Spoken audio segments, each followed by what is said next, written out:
Time to talk some NFL Week 13. We've got the Wolf of Oaklawn here joining us. Chase Sessoms, how you doing, buddy?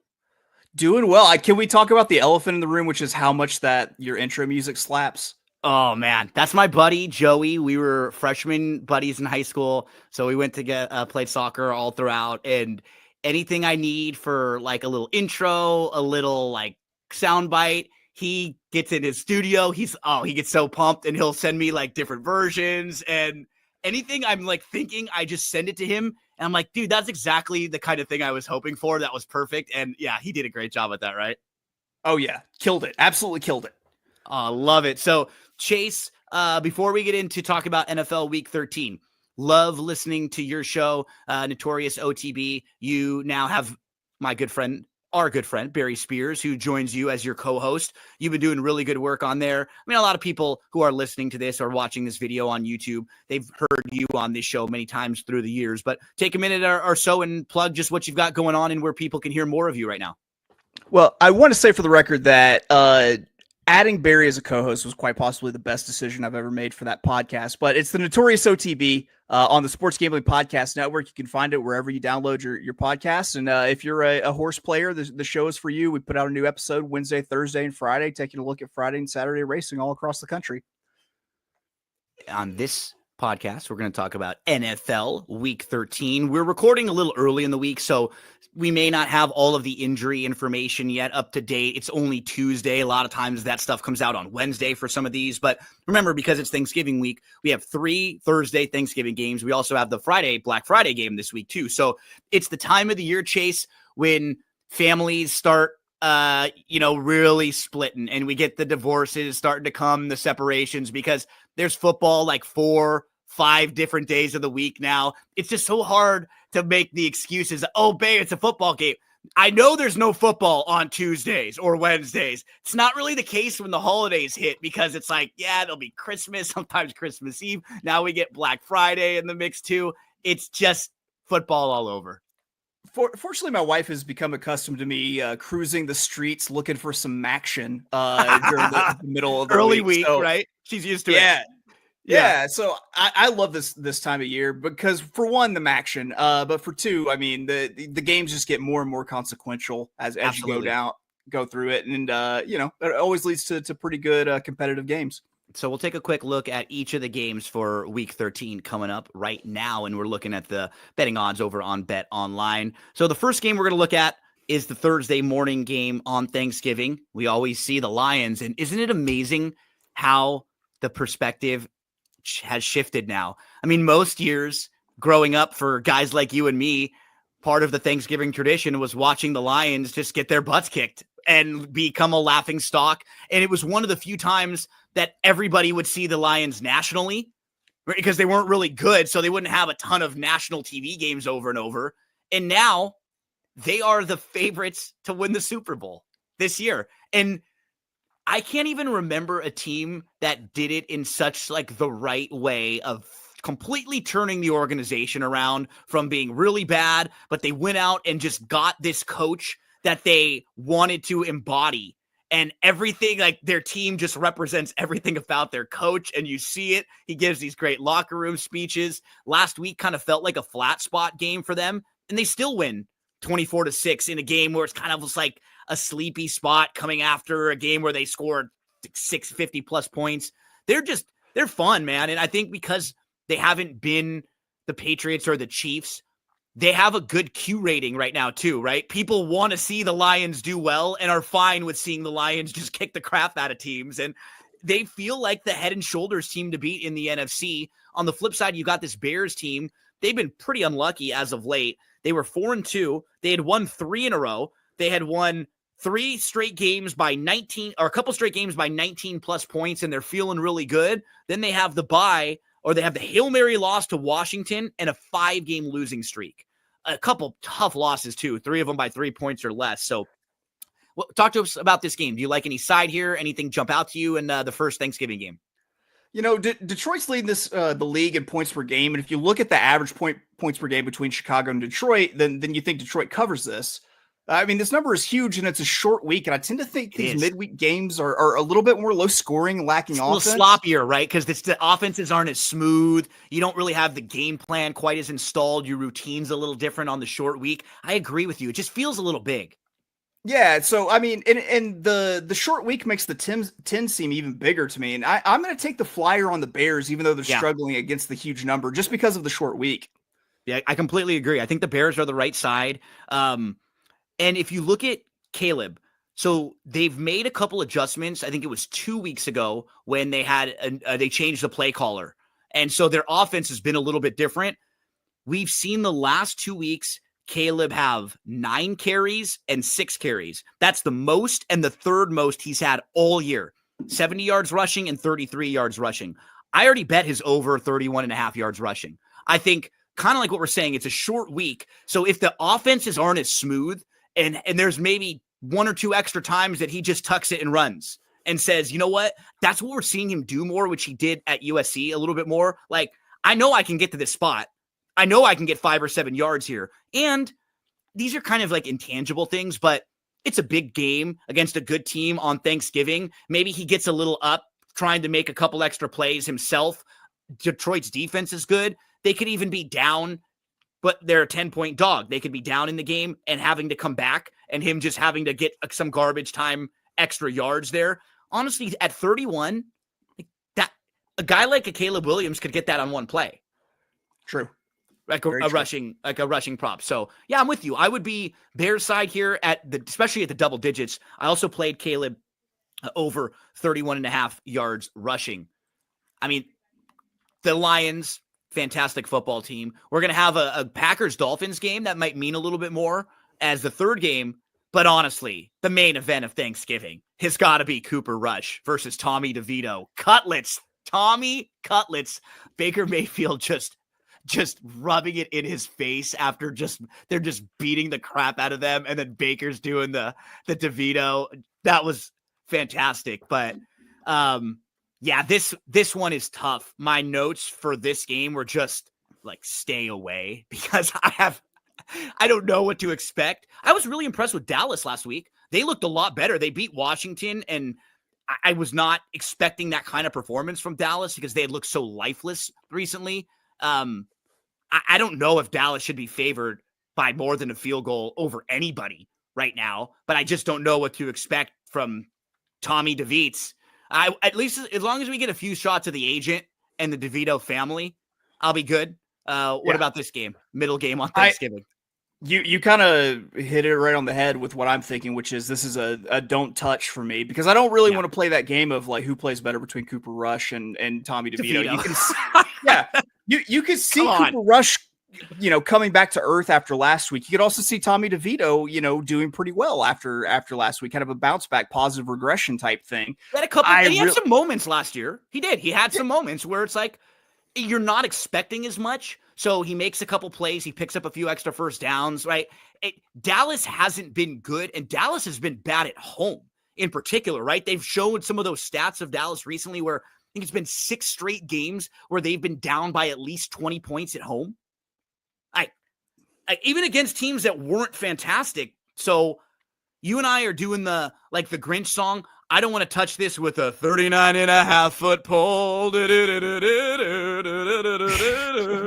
I'm in the can't wait. You got to wait till after Thanksgiving to start the Christmas stuff. But this year, Thanksgiving's a little bit later. So yeah, I can understand it's like you got a month now to Christmas. I'm okay with you throwing some of the Christmas movies on. We're not touching the middle game at all. But you're going to see a ton of stats. We'll probably get a graphic with like Tua shivering and icicles coming off of his chin. They'll have one of those built for the game broadcast on Thursday night, because anything you see about this game with Green Bay against Miami, this game is in Green Bay. And the weather, the last time I looked for this game, was supposed to be 20 degrees on Thursday night, with a high of 33 on Thursday, winds 10 to 15 miles per hour. So not only cold, but windy. Tua 0-7 when it's been 45 degrees or less. In those 7 games, 8 touchdowns, 10 interceptions, and 7 fumbles. Carney folk, small hands, right? And that's what happens. Gets cold, your hands are tight, you're dropping the ball. Like those are one of the only two things that scare me, nuclear war and Carney folk. Tua has not been great in the cold weather here, Wolf. I mean, it's just as easy as that, like playing Green Bay at like -3. Yeah, I that's exactly what I thought was. I mean, it's Miami. It's the outdoor game should be cold. It's the curse of the Dolphins with the temperature. I think it makes it an easy play for Green Bay -3 here, especially at that number. Like if it was 3.5 and 4 and started to get above the field goal, then maybe I'm worried because maybe it is a cold game where neither team is going up and down the field all that much. But I'm going to play Green Bay, and we're hearing a lot about Derrick Henry, who's had an awesome year.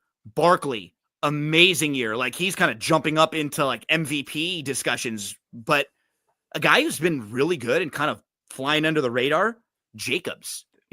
Another one who was an established running back. We didn't really know how much he had left because for these running backs, sometimes you go over the top real quick, right? You got a lot of mileage and then all of a sudden somebody's just done. But his last 5 games, 76 yards rushing, 16 receiving yards, 127 yards rushing, 95 yards rushing, 11 receiving yards, 76 yards rushing, 56 receiving yards, and 106 yards rushing. He's just been a big part of what they're doing. And it makes their life a whole lot easier when you got a guy like that you can lean on. He can pick up some big plays for you, pick up first downs. You can throw the ball out of the backfield to him a couple different times when you want. And, when they lost Aaron Jones, he's been a perfect slide, fill right in guy for them. And in a really cold weather game like that, he could be someone they lean on too. Yeah, I mean, he ran for 3 touchdowns on Sunday. Yep. He's looked incredibly good. And I think I agree with you completely that they've managed to fill him in for Aaron Jones and just not miss a beat in the slightest. Yeah, I think that this hopefully is an easy cover, but cold weather, going to the running game, pounding the rock, it just makes a whole lot of sense game script wise. Jacobs over 71.5 rushing yards is what I played. I just went through all of those games. He's had 76 or more rushing yards in his last 5, and there might be more reason to give him touches in this game. If it's cold, if it's windy, if it's hard for them to throw the ball, you're going to give him a few more or even some short catches out of the backfield if you want to go for his total yards, like receiving and rushing. I'm going to lock in the 71.5 rushing yards there. Miami's won 3 in a row, but that Rams game could have gone either way, and you just feel like this is not a great spot for them right now after how bad they've been in the cold weather. So if you're looking for props and stuff, what's nice is as of now, you can probably find stuff for those Thursday games. We're recording this on Tuesday. Some of the other games that are on Sunday and later in the week, you'll probably have a tough time finding props out this early. They come out a little bit later on in the week. But on Black Friday, Chase, this was a really tough game for me because the Raiders haven't looked good. Minshew's hurt. He's done for the year now. I think O'Connell's practicing, but they're not sure if he's going to play this week. So this might be Desmond Ridder, who has just been awful when he's come into the game. Their defense was supposed to be so much better, but they've been hurt. I don't think a lot of the team really likes the coach. It doesn't seem like they're connecting all that well with the coach who was an interim coach last year, had a good end of the year, but he's made some weird decisions late in games. So I don't love the Raiders at all. Like I'm not excited to go line up and bet the Raiders. They've lost, actually, a crazy stat. They've lost 8 straight games against a rookie quarterback. So when rookie quarterbacks have started against them, the last 8 times they've lost every one of them, which is just nuts. But they've lost 7 in a row. You look at Kansas City. This year, they have 8 wins by 1 score. 8. So while I think Kansas City is a much better team, they played with their food last week against Carolina. We've seen them do this multiple times. This year, they beat the Saints by 13. They beat the 49ers by 10. Every other game has been 1 score, and this is a 12. It was at 13. Like, it's in that range where they've almost not beat any team by this margin all throughout the year. This is probably one of the worst teams and worst rosters, though, they faced all year long. So I'm kind of hemming and hawing back and forth. I'm not lining up to to lay this with the Chiefs, but I don't know if I can get there with the Raiders and the roster they're going to be throwing out there on Friday. I went ahead and went with Las Vegas plus the 12. See, I'm think definitely more on that side. Yeah, for one, rivalry game. This is a rivalry, AFC West rivalry game. It's one that Kansas City's all hyped up for. Las Vegas will be all hyped up for. I also think that the lack of depth at the skill positions is really starting to show for Kansas City a little bit. With this big of a number, I'm going to go ahead and take the shot at Las Vegas on the road, just because. I mean, what have the Kansas City Chiefs done this year to tell me that they can cover the spread whenever they're literally nothing? Games? Yeah. Literally nothing. Not one time. I guess the game against the Saints when they won by 13. Other than that, they wouldn't have covered this number in any of their other games. And they're just not as dominant offensively. That feels like the right side in here. On Black Friday, we're going with the silver and black, right? We got to. We'll go with the Raiders. Yeah. Let's move to December. We flipped the calendar to Sunday. Tennessee Titans at the Washington Commanders. What a weird game for the Commanders where they did not play very well against Dallas. Then they hit remember the Titans slant kind of, Hail Mary where they just run off and break it.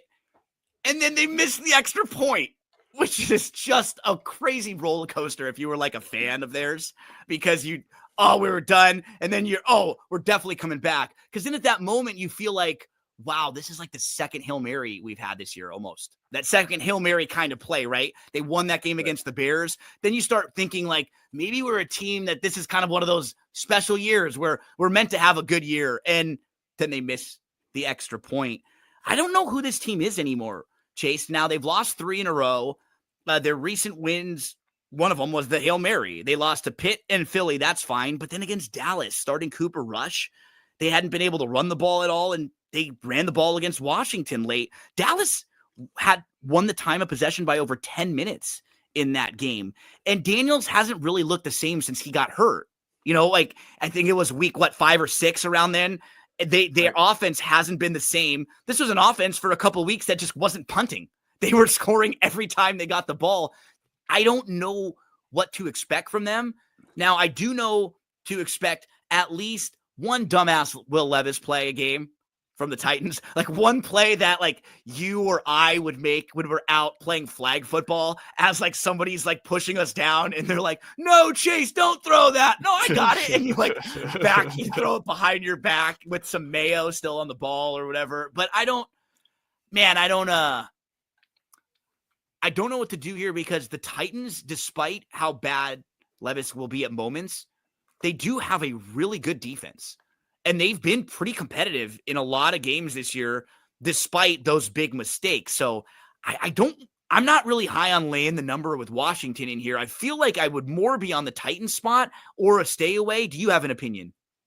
I'm more leaning towards Washington. I think they're due a bounce back spot. I think Tennessee's due a little bit of regression after beating a pretty good Houston team last week. That was sort of the Tennessee spot last week. Playing the divisional rival, they kind of got up for that game. For them not being as good of a team, you're right. It's more likely they'll go up and down than to just trajectory improve. So I can understand why you're hoping this is kind of the get right spot for Washington. Kind of beat up on the team you're better than, and maybe your offense starts to look a little better like it used to. And also, I mean, Washington's a top 5 scoring team. Tennessee's towards the very bottom of the league when it comes to that stat. These are also 2 pretty staunch defenses. I think the under 44.5 might be in play in this game too. So Chase looking at Washington and possibly an under as the play. Next one, Chargers at the Falcons. Okay, so the spot for me says this is a good spot for the Falcons because they're coming off their bye. And the Chargers are coming off of 2 pretty tough games where they had to play that really crazy game against the Bengals when they were up big. Then the Bengals came all the way back, and then neither team wanted to win the game late. It just turned into a punt back and forth battle till someone decided to, make a few plays. And then the Chargers got kind of handled a little bit against the Ravens, right? The Ravens sort of kind of put their foot down a little bit. I think the Chargers are a better team than the Falcons. But the spot to me says that after the Chargers played those 2 tough games against really good opponents. They now got to travel and play a Falcons team, and the Falcons are coming off a bye where maybe they could figure some things out and really point to this team, scheme for this game off the bye. I think the Falcons feel like the right spot in here, Chase. How about for you? Any strong opinion? This is almost a system play for me. You got a home dog by less than a field goal. I think you take the play on the money line here with Atlanta. Absolutely. With plus money. Completely agree. And I mean, Atlanta run defense will have to step up big time to shut down a pretty potent, rushing offense for the Chargers. If they do that, then I think they can win this game. Completely agree. Short week. They had to deal with a tough Ravens running game too, right? That beats you up a little bit, having to tackle those guys, having to try to tackle Derrick Henry and running after Lamar. Like, you're going to be just a little bit more worn down, a little bit more tired on the short week. We're both on the Falcons at home. I think you can get the money line on them just as the, plus 105 in the between 105 and 110 range on the money line. I think that's the play there. Falcons straight up. Bengals hosting the Steelers for our next game, Chase. Now, the Bengals blew another game to the Chargers last time we saw them. They're now 4-7, but 6 of those losses by 1 score. And not even like the garbage time to make it 1 score. Like, KC, both Baltimore games and the Chargers games, not only could they have won, they probably should have won all of those games, just the way they played out. I mean, against the Chargers, they drove the ball down to the red zone the first 2 times, had to kick 2 field goals. Then the Chargers scored touchdowns on all possessions, and then the Bengals came all the way back and still couldn't get the job done. It was just one of those games where it's been a lot for them this year. They haven't been able to seal the deal. Now, they're home. They're favored. And if you look at their schedule coming up, Pitt, at Dallas, at Tennessee, Cleveland, all 4 of those games they'll be favored in. They're favored in this game. They'll be favored at Dallas. They'll be favored at Tennessee. They'll be favored at home hosting Cleveland. So theoretically, they could win 4 games against 4 opponents they're better than. All of a sudden, they're 8-7. Then they've got a game with Denver, who's one of the last playoff teams right now. That could be like a de facto play-in playoff game, looking for a team looking for the 7th spot at the bottom of the AFC, and then they play Pittsburgh again. So I'm not saying this is a team that runs the table or anything. They've been very inconsistent this year. They lost a game to the Patriots in week 1, so they could lose or beat anyone. But they might be favored in every game they have left this year. And they're all pretty winnable. But it's got to start here, right? They can't lose more than maybe 1 game and hope to get in the playoffs. So is this like do or die? Bengals got to throw everything they have left. They have less wiggle room than the Steelers. Do you feel like they give their best performance, or do you play the Tomlin dog in this situation? How do you look at this game? Typically with Cincinnati being within a field goal here, I would lean Cincinnati, but I think that the Cincinnati running game is really weak this year after the departures of P. Ryan and Mixon, and Cincinnati's going to be facing a very staunch, Pittsburgh rush defense. I think it's going to put Cincinnati in a lot of 2nd and long, 3rd and long type situations. And this could mean that the Pittsburgh pass rush and J.J. Watt kind of tee off in these obvious pass rush situations. I like Pittsburgh plus the 2.5, and I think it's worth taking a flyer at Pittsburgh on the money line in this spot.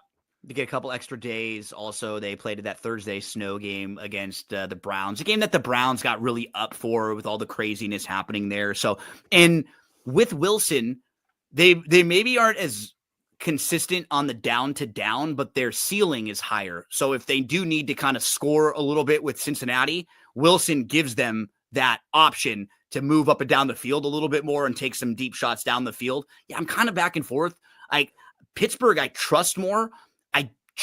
I'm not sure if you'll get maybe a better effort from Cincy off the bye. Maybe they can clean things up a little bit. I'm going back and forth. Wolfie likes the dog in here and the Steelers a little bit. You get the divisional dog. Colts at the Patriots. Last week, Richardson looked a little better. His line wasn't very good, and he's still going to be inconsistent. He had a couple bad drops, though, that weren't his fault. There was one early in the game, dropped a touchdown. And what I think we're seeing from a lot of these younger quarterbacks that I like Chase, is there have been some games where it's almost like they're trying to force themselves to be these drop back quarterbacks and do everything the right way a drop back quarterback is. And then it's like reality sets in, like, I'm fast. I can run. Why don't I use one of my better weapons? Like we were just talking about with Caleb. Richardson's been doing the same thing now. Like he's showing improvement throwing the ball. And I think some of that is because he's had 6 carries for 45 yards, 10 carries for 32 yards, 10 carries for 62 yards. He's just moving the ball a little bit more with his legs, picking up some positive yardage, some positive plays, builds your confidence a little bit, gets you into the flow of the game, gets you a couple extra pass attempts just by picking up a first down here or there. And on the flip side, I actually thought the Patriots were playing a lot better. From weeks 8 through 11, they beat the Jets. They lost in overtime to Tennessee. They beat the Bears. They lost by 6 to the Rams. And it felt like with Drake May, he's much more competent. He's able to move his feet a little bit.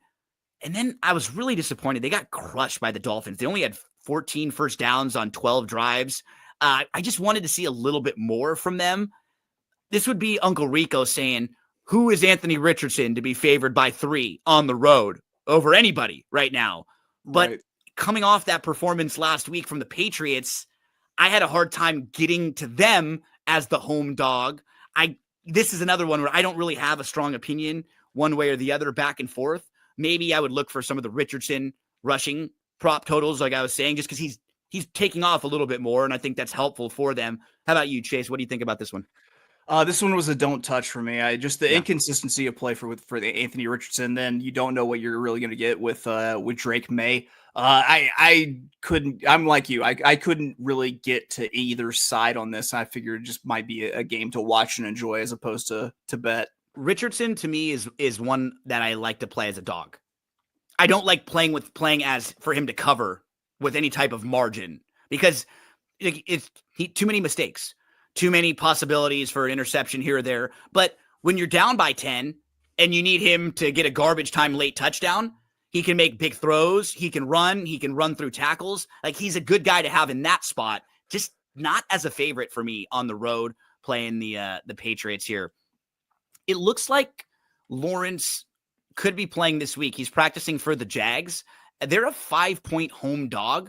I sprinkled a little bit on this game right now already, just in case, because I think if he comes back, this number is moving down for sure a little bit. I don't think there'll be a 5-point dog. And this is not really like a pro Jacksonville play for me. This is more just Houston hasn't been all that impressive this year. They haven't really taken that step forward that we all hope. Since week 7, they're 2-4.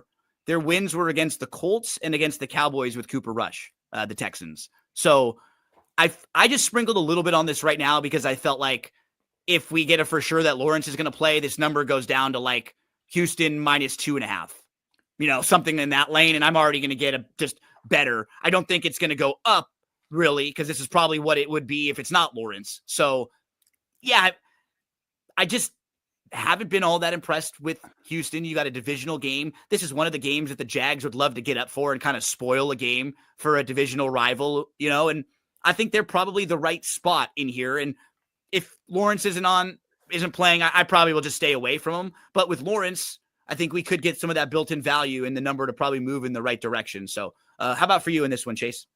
I think that this might be a big bounce back spot for Houston after getting upset this past week by the Titans. Jacksonville, they got to get right, man. They got to get right? Yeah. With that many weapons, with CJ Stroud, you got to think that they get, back on track. I mean, and this is a good team to get back on track against because, Jacksonville has one of the worst pass defenses in the league as well as one of the worst run defenses. Given the bounce back spot, I think that Houston might handle business here, and I think that they cover the 5. Okay, Wolfie on the Texans spot. I'll lean more Jags. Mainly if Lawrence is playing, that'll be more of my play. Man, one of the guys in this league that I never, as soon as I feel like he's gone one way where, okay, I don't think he's really like a great franchise quarterback, a real starting franchise guy.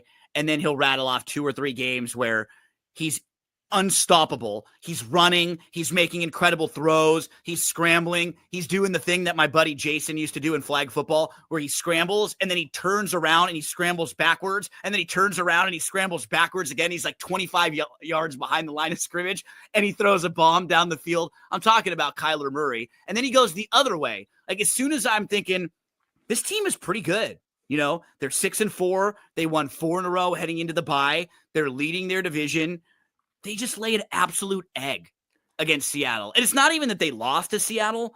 They scored 6 points in that game after scoring 28 in 3 straight, 28 plus. And they have 3 games like that this year. They have 3 awful no-show games where you're just like, what the hell happened?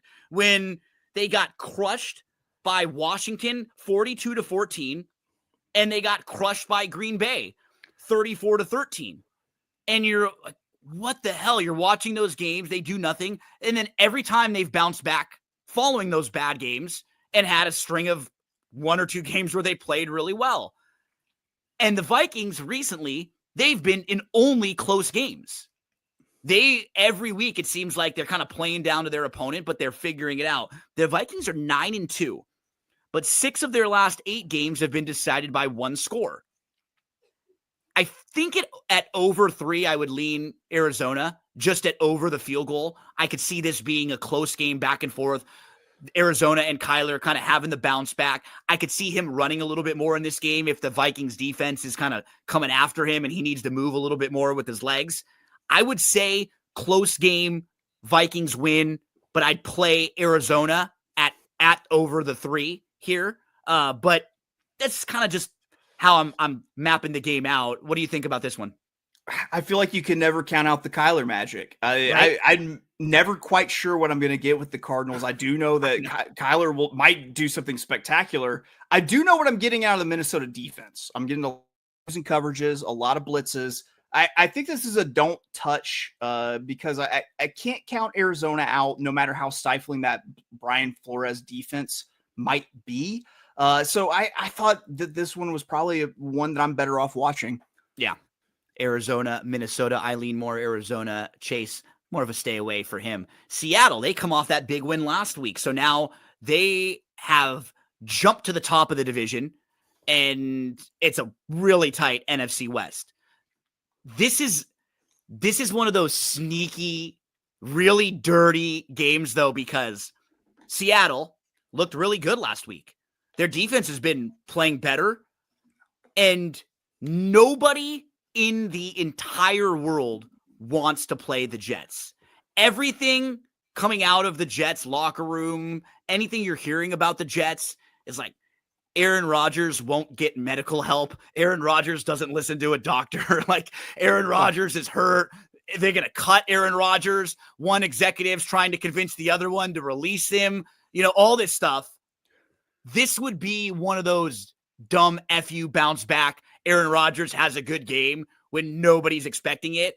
I don't think the Jets are going on some run. I don't think they're a great team. But this is kind of like nobody wants to play the Jets here in this spot. And Seattle is coming off of looking really good. This is one of those buy low, sell high kind of situations. I don't like doing it, Chase, but I think I'm going to be on the Jet side here.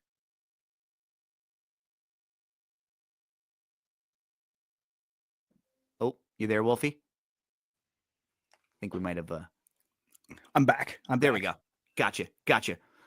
So are we getting dirty with Gangrene? What are you doing? I'm getting dirty with Gangrene. I mean, we're doing it.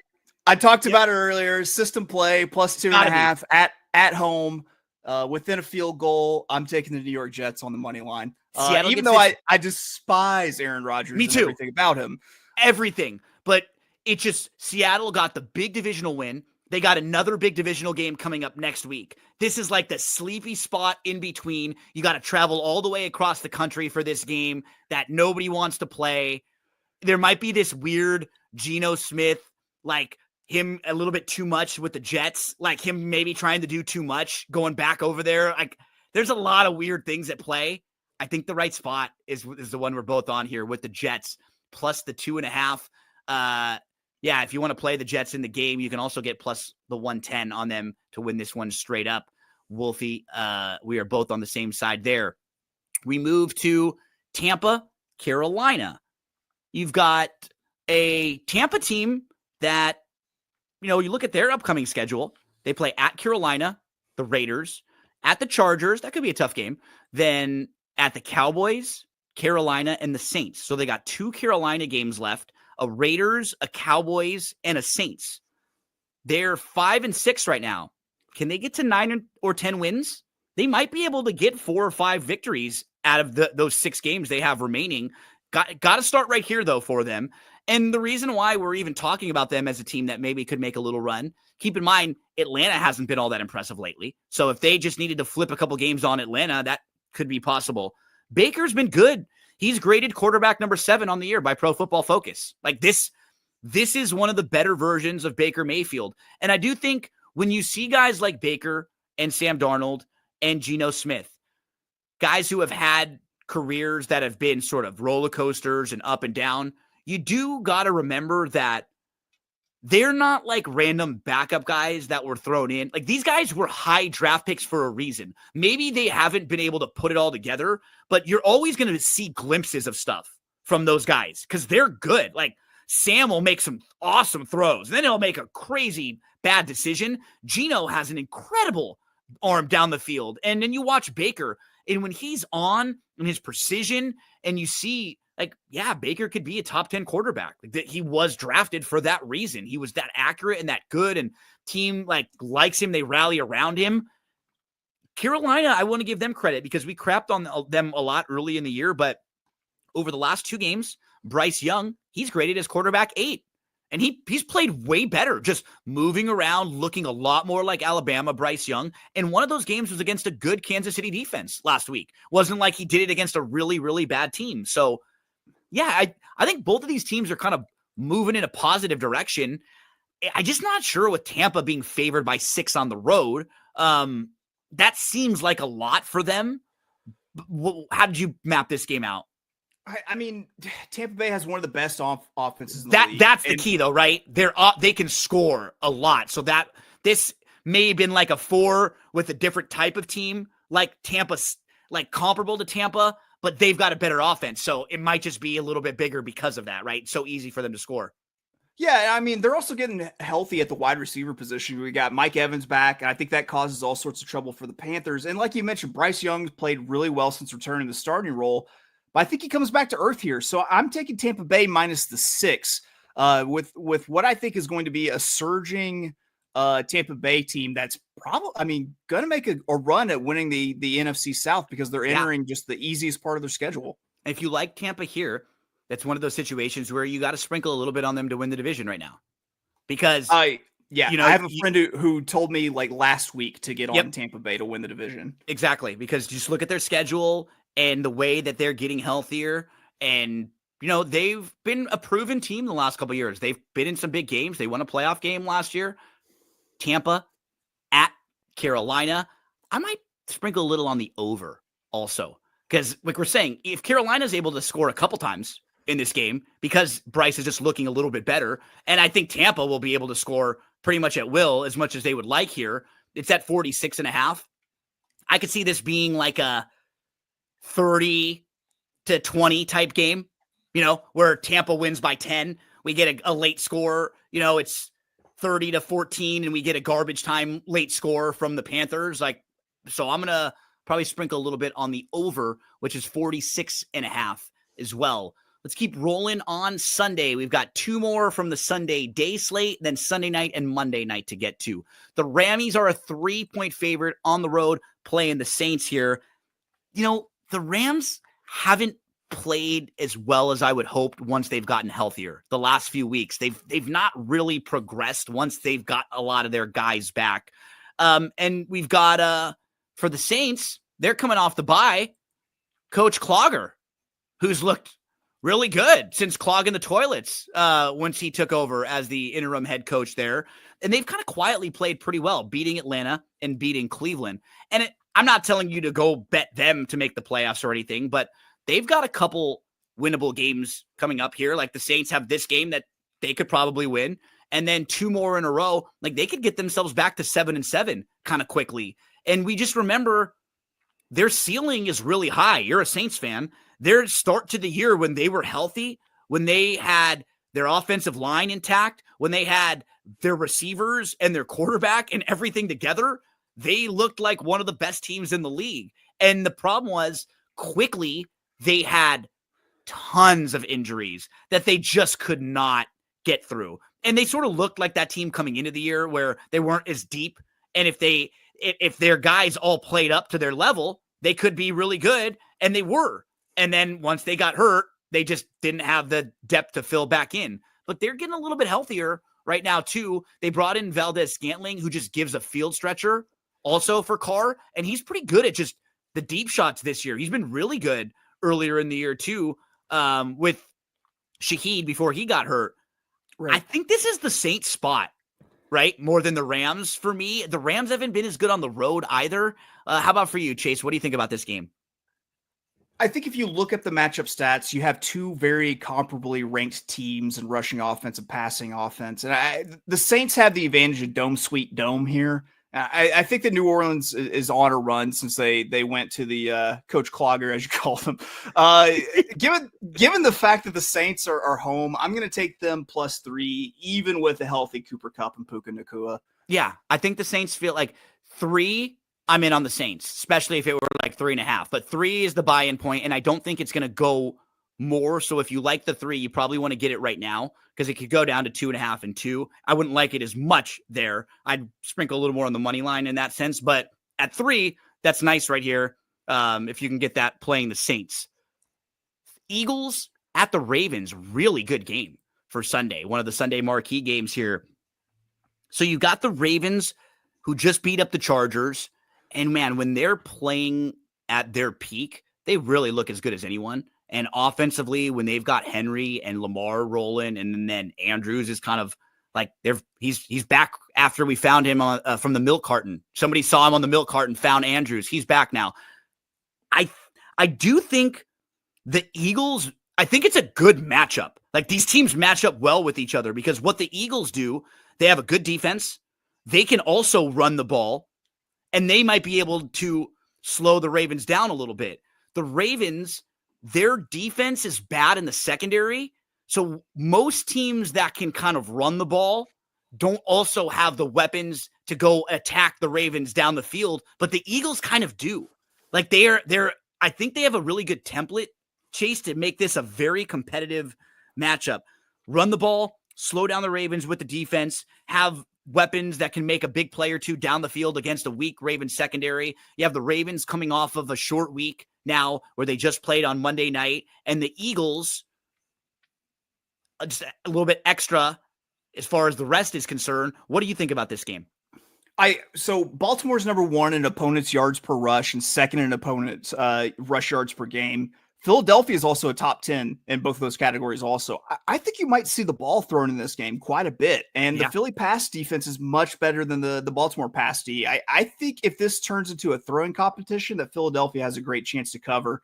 So I'm taking them with the +3 on the road. I might even consider a little sprinkle on the money line there. I agree with you. I feel like they have more. I think they're just a little more well-rounded of a team. And kind of what you were hitting at, I can see them winning this game in different ways.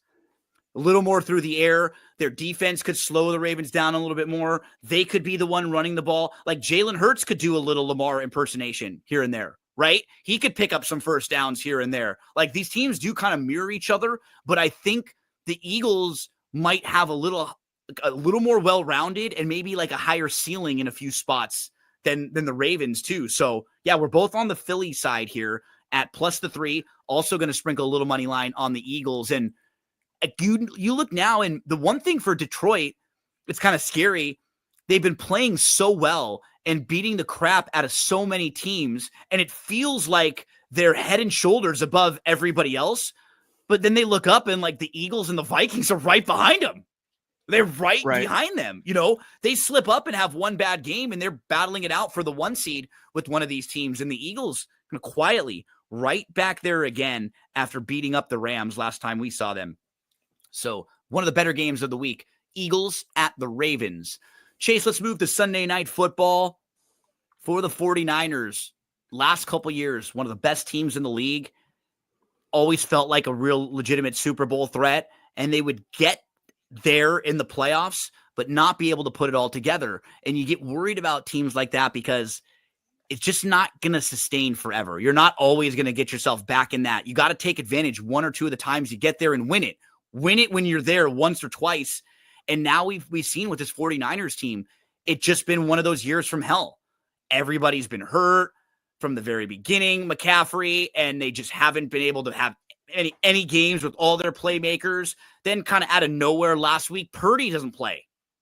And now they're in some serious trouble. They're 5-6, that they have losses to all three teams in the division as well. So they're at the bottom of the division, and they've got games now against the Bills. They got games coming up, a pretty tough schedule here. They've got, I think I was writing down them. I'm not exactly sure what we can expect from this team. So right now, as this is Sunday Night Football and we're talking on Tuesday, like this is a not Purdy line. This line is like Purdy's not playing. So I'm having a hard time just really breaking this game down because we don't know if he's playing, if he's not. We'll know a lot more in a few days. They were acting last week like he was going to play, but this line is suggesting that it's not a Brock Purdy line, because if it was, it would be something more like Bills minus 3.5, I'd say. Probably something like that. Right now with Brock Purdy questionable going into week 13, this is a don't touch game for me. However, if you like Buffalo here and think that Brock Purdy won't play, I think it's the ideal time to jump on Buffalo, because I gotta think that the line continues to move. Well, it's kind of like an in-betweener right here, right? Because if Purdy is in, goes down to like 3 or 4. Purdy's out, this thing might go to 10. Exactly. Especially Sunday night, late in the day. People always want to hammer the chalk home late. So you're right. If either you like Buffalo or you think for sure Purdy's not playing, you jump in right now and you get a few points here on this one. Absolutely. 100%. I think that's the smart play. Let's get to Monday Night Football. We've got Browns at the Broncos. Browns got the nice win in the snow game against Pittsburgh. Now they got to go to Denver. Denver, they're the number 4 defensive DVOA. Denver's number 10 overall DVOA. They're just kind of quietly playing a lot better. Bo Nix is looking more competent. He's got like a legit connection with Cortland Sutton now as like a wide receiver 1 over there. He's moving the ball with his legs and running. Their last 10 games for the Broncos, they're 7-3. And one of those losses was the loss to Kansas City on the field goal. So they should legitimately be 8-2 in their last 10 games. They basically got blown out by Baltimore this year. And 4 of their most recent wins have been by 10 plus points. Like, they're not only winning games, Chase, they're beating the crap out of teams kind of quietly. I think everyone was just expecting like, okay, Denver's going to come back to life. They're the team that someone's going to jump over them for a playoff spot. I don't know. Like, they're beating teams in a manner that doesn't say it's fluky. I think Bill Simmons called them the good bad team. Like, if you put them on a field with a team that's got some flaws and isn't really good, they'll beat them up. They might have a tough time leveling up against the tip-top teams, but, if you're not a disciplined team, they'll make you look pretty bad. Absolutely. And I mean, you have to consider that Cleveland's coming off of a win against a division rival. And it was right? Yeah, and I call it a quote-unquote good Jameis game. And I'm a firm believer of the good Jameis, bad Jameis cycle. And that would put us in line for a bad Jameis performance. And I mean, Cleveland has a good pass rush, but I think a mobile Bo Nix makes that pass rush a little less effective. I'm going Denver minus the 5.5 for a lot of the reasons that you listed, and also for the bad Jameis anticipation here. Yeah, I'm not one that likes to lay the big numbers, but just go through what Denver's been doing recently to bad teams. They've been beating up on them and handling their business against all those teams. And just from the Denver defense versus the Cleveland offense on the road going to Denver, Like that matchup right there is so heavily Denver. And then with how much they've improved being able to move the ball offensively, feels like Denver is the right spot here on this one. Wolfie, my friend, we have made it through week 13. Appreciate you hanging out with us here and going game by game. And we're a couple days ahead of Thanksgiving. Let us know, what do you have coming up this week or anything else that you want to mention or plug before we get out of here? It's a dark week for the notorious OTB, but we'll be back next week. We got a lot of racing heating up. We got Oaklawn Park opening up next week, which I'm really excited about, of course.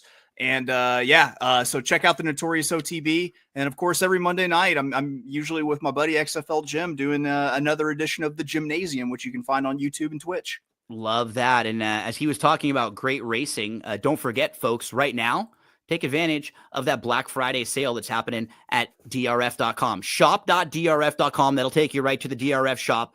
And as Chase was pointing out, Oaklawn opening up soon. Gulfstream Park Championship meet opens on Thursday, Thanksgiving Day. Fairgrounds just opened last week. Santa Anita, we're 1 month exactly from the day on November the 26th as we sit here talking right now away. So all of these big meets that are going to be running for months, either just opened or will be opening in the next few weeks. You're going to be using the past performances. You're going to be using the clocker reports. So stack up right now when you can take advantage and when you can save. Wolfie, my friend, happy Thanksgiving to you and your family. We wish you the best of luck with all of your plays. And I look forward to the next time you and I are talking some sports, some football, some racing, whatever it is. Always love the chats, man. Thanks for your time. Oh, thank you for having me, Gino. It's always a pleasure to get together and talk, man. Good luck to everyone out there. If you're watching on the YouTube channel, if you can, it would be a big help if you can subscribe below, like the video, leave us a comment with some of your best bets for the week. We would love to hear from you. We say goodbye, but we say hello to Joey Cleveland.